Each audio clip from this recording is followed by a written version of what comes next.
Okay, we're back. Sorry about that. And we're going to just pick up where we left off with Brihat Samhita.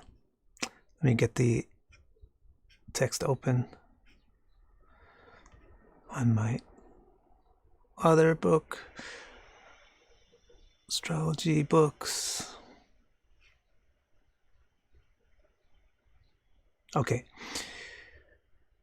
So we were talking about, we're studying Brihat Samhita together. We got to the introductory chapter. We talked about the first shlok. Hopefully my battery now won't die on this. The first shlok said he's paying respect to the sun, who's the creator of the solar system and who is the ornament of the sky and is very beautiful, etc. That's how you begin any endeavor. You begin an endeavor by praising something, which enables you to do it. So he's beginning an endeavor about astrology, so he's beginning by praising the thing which enables astrology to happen, which is the sun. Then he gets into this sloka 2 and 3. He gets into a very important subject, which I said, if people in the modern world had the same conviction as Varahamihira did in the 6th century, the way that we evaluated astrological systems and the way that we went about doing astrology and talking about it would be very, very different. So what he says in the second statement is that he's correct. Is that he's convinced that the science that Varahamihira,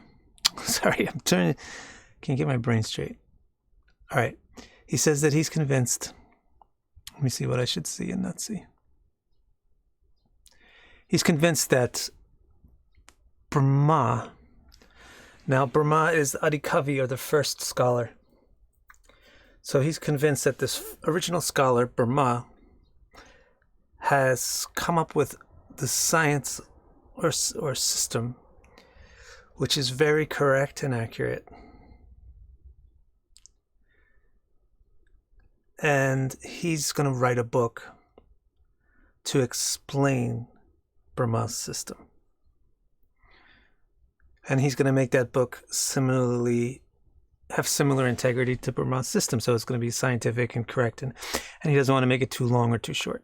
That's what we looked at so far. I trust you guys can hear me.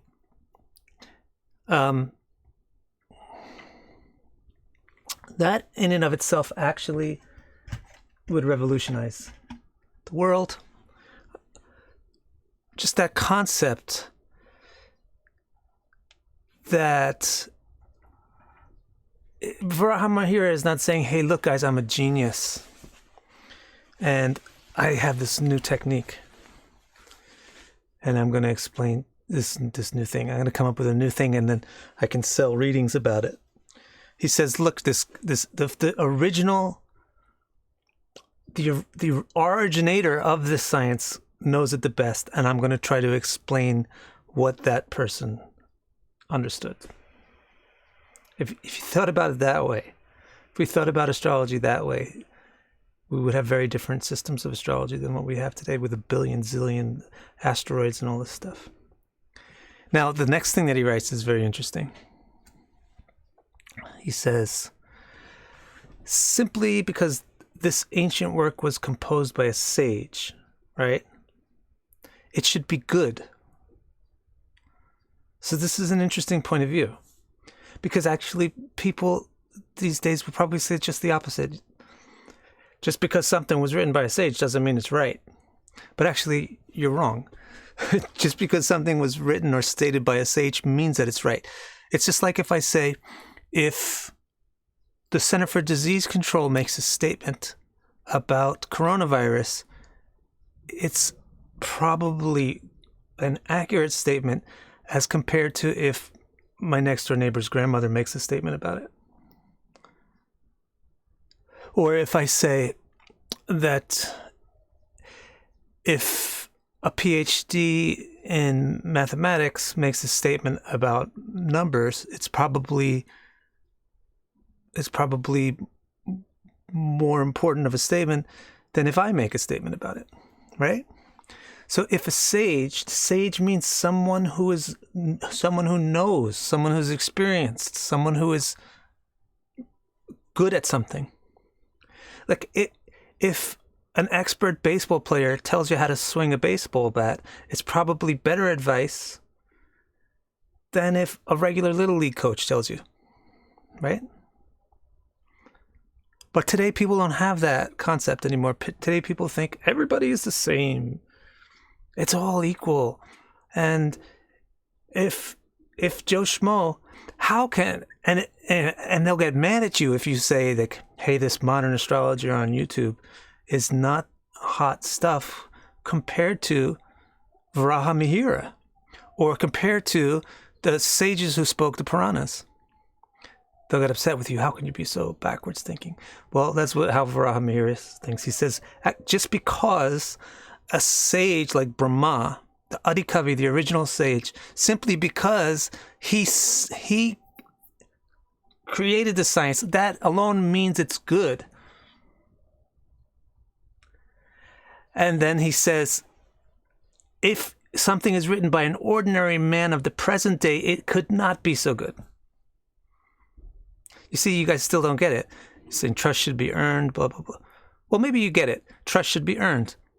Yeah, maybe you do get it. Trust should be earned. So if a person who is a scholar on a subject says something, then they have earned your trust because they've studied it. Whereas if the next door neighbor's grandma says something. So maybe you do get it. That's what Varaha Mihira is saying. He's saying, look, the science of astrology was originally explained by Brahma. Brahma is actually the first being in the universe. So, and he says that alone makes it very good and important. More important than if somebody these days came up with it. You get that? I don't know if you get that, but that's his point of view. And that is the true Indian original cultural point of view.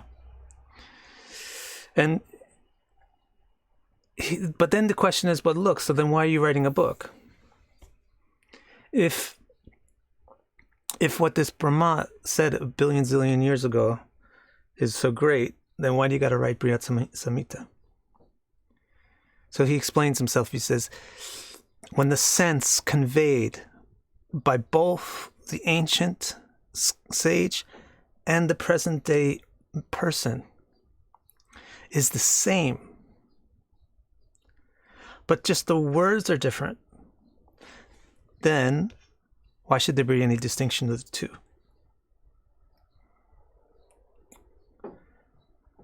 So this is what he's saying. What he's saying is, you get the original sage understands everything in the universe perfectly and explains it. But then, in order to explain it to a different population at a different point in time, you may need to use different words and different examples because people have different frames of reference and the language may have changed. Right? So this is why things need to be updated and reworked as history progresses. You see? So that's why he's writing a book, because he needs to translate that system into something that people of his time will understand. That's why we're doing this class now. I'm doing the class on Brihat Samhita. I'm not going to make up new stuff. I'm going to talk about what's in there, but I'm going to talk about it in a way that makes sense to us. Now, here. That's what you do. He says, if you do it that way, then the statement of the modern person is just as good as the statement of the ancient person, even though their words may be different, but the meaning is the same. So that system is called parampara. That's where you take an idea and you pass it down. But you make sure you pass it down so that it's intact, which doesn't always mean that the packaging is the same, but the substance is the same. And then he actually has an interesting point in here. He says, now since astrology he calls it a non-Vedic subject. This is also something that people would do good to take a little bit of attention, pay attention to. Brahma is a sage. He's the first sage, Adikavi.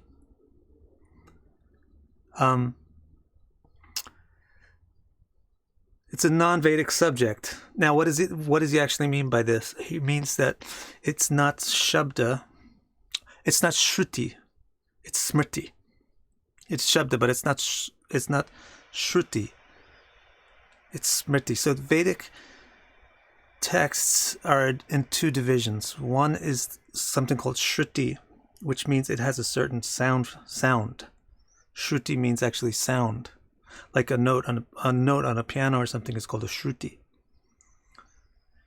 And then the other is called Smriti, which means it has meaning. The sound is not important, the meaning is important. So there's certain parts of the Vedas which are Shruti. Those are actually the Samhitas. They're called the Samhitas. The name of this book is a Samhita also, ironically. But like Rik Samhita, Yajur Samhita, Atharva Samhita, those are the Shrutis. The number of syllables per line, the pronunciation of the syllables, all of that stuff is very important. They're actually incantations and they have to be pronounced exactly. They can't be translated into a different language. But he says this is not that. Science of astrology is not a Shruti. It's a Smriti. It's about the meaning and the comprehension in your mind. So since it's not a Shruti, we can elaborate on it and discuss it. Okay? So it's really a fine line. This day and age, we've gone too far to the right, let's say, where we just don't give a damn about what the ancient sages said. We care about what the latest guy on YouTube says, and we care about the newest discovery with our telescope or something. And we don't care at all about what Varaha Mihira thinks. This guy from the 6th century, what could he know? What to speak of Brahma, a mythological creature. You can also swing too far to the other side, where you don't give a damn about the latest discovery, or you don't give a damn about what modern people say or think, and you only care about Brahma, and whatever Brahma said. So Brahma said you should drink water.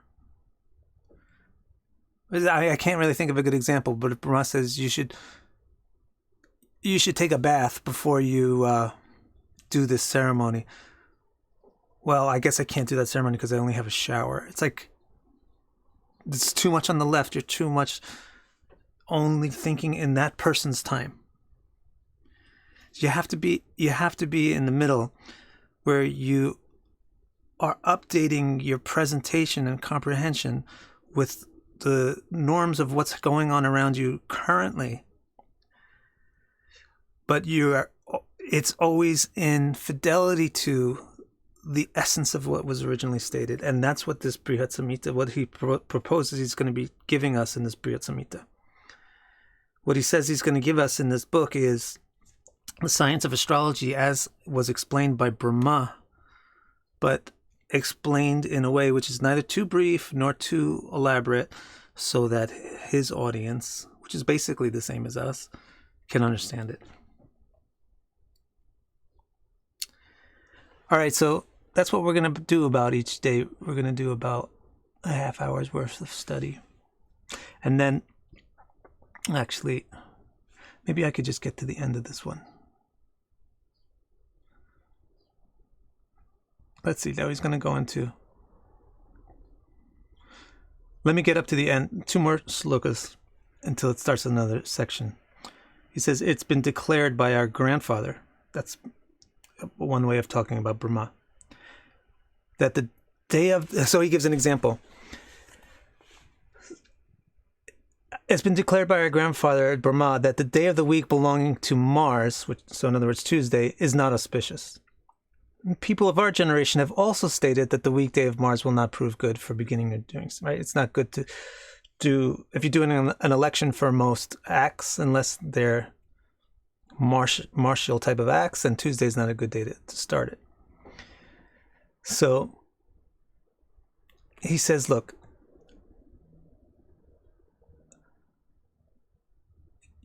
so what's the difference? He says, he's saying the statement of remember what he said before is if the modern person says something which is in concordance with the conclusion of the ancient sage, then the statement of the modern person is just as good. And so he gives an example. He said, look, the ancient sage said that Tuesdays is not auspicious. And people today say that Tuesday is auspicious. See what I'm talking about? So if you... that's the Indian culture. You keep your fidelity to the original statement. So he's saying, basically, the statement of the modern person saying Tuesday is inauspicious is just as good as the statement of Brahma saying Tuesday is auspicious, because Brahma had the same conclusion. And then in the fifth statement, he says, looking into the vastness of the science that is emanated from Brahma and others, and it's being epitomized gradually by successive sages, I also take pleasure in writing this book in a brief manner. So here's what he's saying. He says, look, I've studied the science of astrology, which originally comes from Brahma and then has been explained in the way that I'm talking about now, where you explain the statement of the predecessor rather than just let the statement of the predecessor be whatever it wants. I'll think of something else. You explain the statement of the predecessor with more and more clarity or increasing relevance to the changing times. So in that way, the science delivered by Brahma was gradually elaborated by successive sages after Brahma. And he says, I'm going to also participate in that. I take pleasure. I'm happy to participate in that in my own little way. That's what he says. All right, let's see if we got... let's see what we got here. Mickey wants to know if Parampara gets corrupted in Kali Yuga. It gets corrupted all the time. That's why you always want to look back to the source material.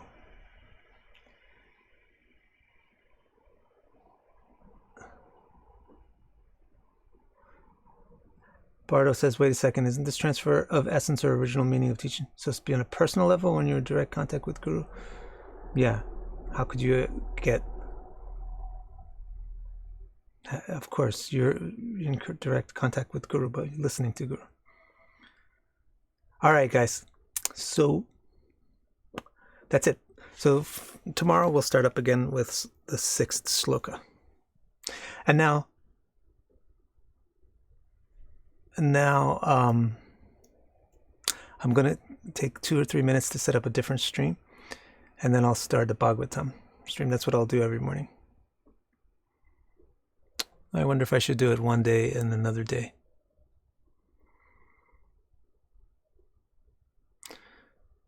What do you think I should do? You think I should do Brihat Samhita certain days? No, we'll do...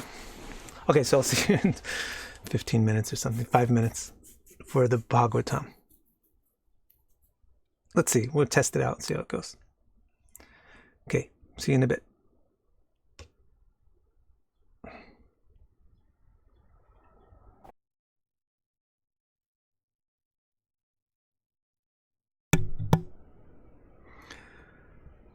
Okay, hopefully this works.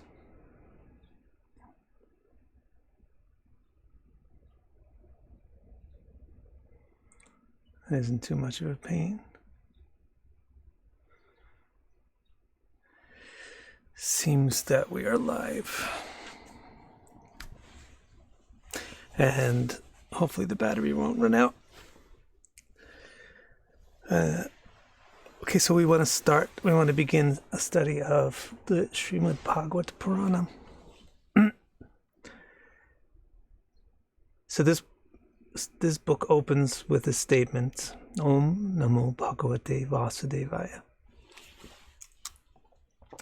So the word Om just sets the spiritual context for it's called the beach.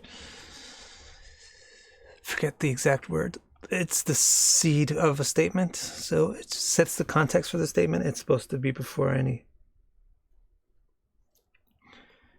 significant, important statement.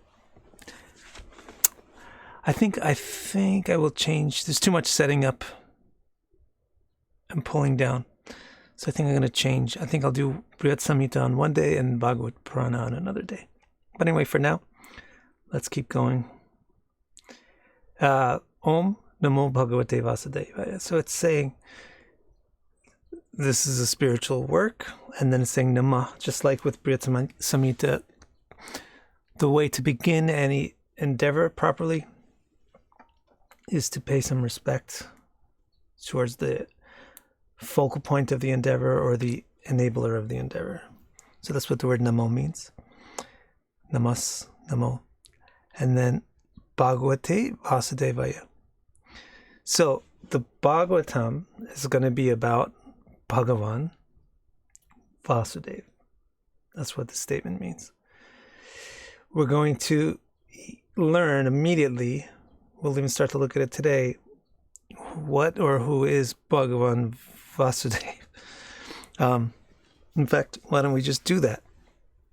What or who is Bhagavan Vasudeva is the immediate topic addressed in the first statement, right after this introductory statement. So the introductory statement is Om Namo Bhagavate Vasudevaya, and then we have the first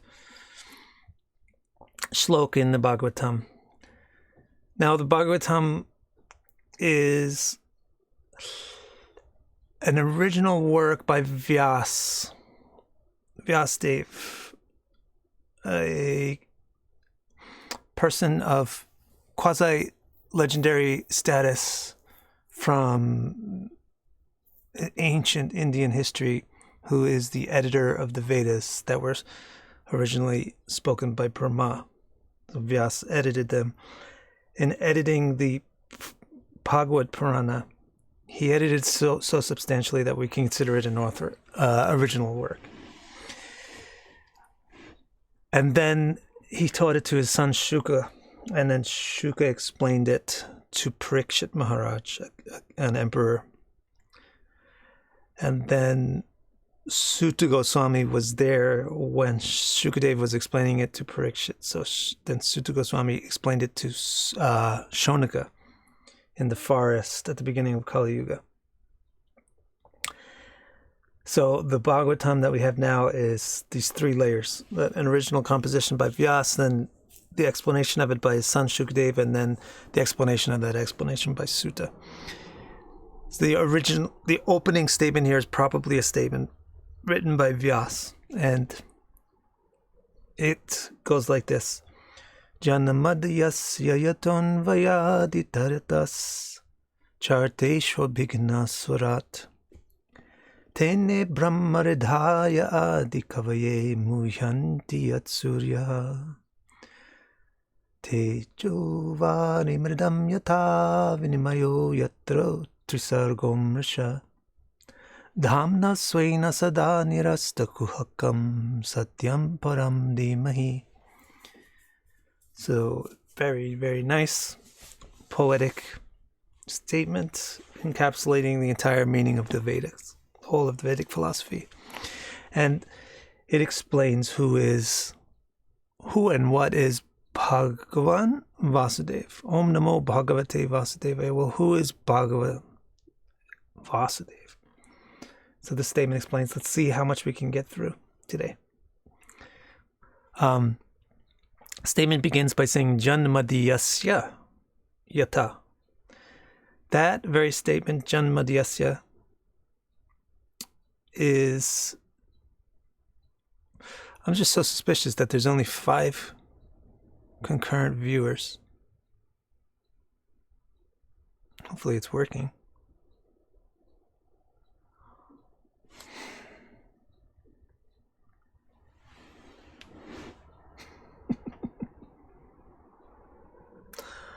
I've been talking for 10 minutes.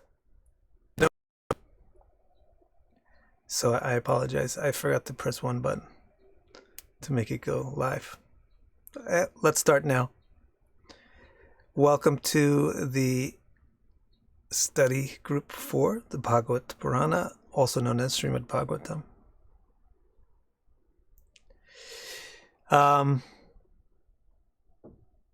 Let's jump right in. The book begins with the statement, Om Namo Bhagavate Vasudevaya. Kind of a famous thing, you may have heard it before. These are the first 4 words in the Bhagavatam. Om actually has quite a bit of importance, even though it's such a simple word. It means this is a Vedic text. What we're going to discuss here is Vedic philosophy, spirituality. That's what Om means. It sets the context for the preceding statements. Proceeding? For the next statements. It sets the context for the next statements. It is a syllable pronounced before any Vedic statement. So the Bhagavatam begins with the word Om. Namo means respect. So just as we saw when we were just previously looking at the Brihat Samhita of Varahamihira, he began with Mangalacharana. He began by expressing gratitude and appreciation for someone or something that empowered him or enabled him to do what he's doing. Same way, the Bhagavad Purana begins by expressing gratitude and praise towards its subject. The subject of the Bhagavatam is what? Bhagavan. That's why it's called Bhagavad Purana, because it's really explaining what Bhagavan is. So don't worry right now if you have a question like, what does Bhagavan mean? Because the whole study of the Bhagavad Purana is required to really answer that question. And then Vasudevaya is how he's addressing Bhagavat. He is Vyas, probably, the author of this statement, is addressing Bhagavan by the name Vasudev. So again, if you don't know what the word Vasudev is, don't worry. The entire Bhagavatam is going to be about that. So now that I'm getting back into streaming, I better check out my stream settings and get them all right. Let's see if I can do that today. Anyway, what is Bhagavan Vasudev? The very first statement in the Bhagavatam is addressed to explain this. And then the whole rest of the Bhagavatam will elaborate on that first statement. So the opening of the Bhagavatam is these 4 words, Om Namo Bhagavate Vasudevaya. And then you're going to have the first big statement, which is going to explain what is Bhagavan Vasudev. And then the whole rest of the 10,000s of statements in the Bhagavad Purana are going to be elaborating on explaining that first statement, illustrating it. Alrighty. So let's get into the first statement. Any questions so far, though? Om Namo Bhagavate Vasudevaya.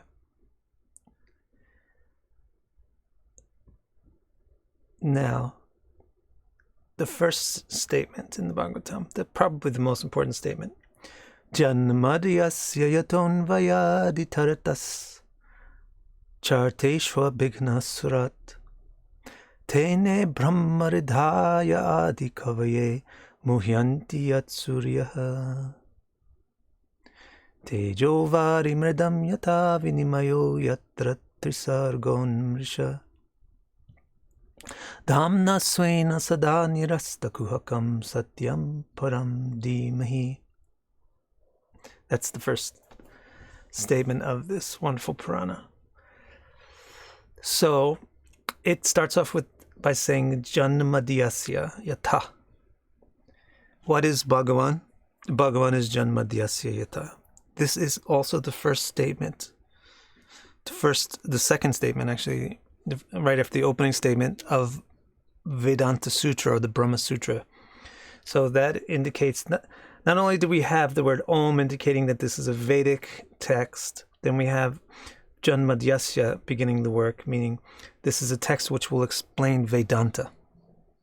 So the Bhagavatam is Vyasa's attempt to explain Vedanta, which was his attempt to explain the Upanishads.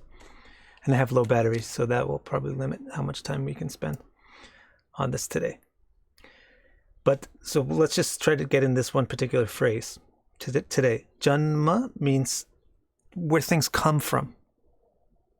Janma adi. Adi means etc. So in other words, where things come from, what they rest on, and where they go to.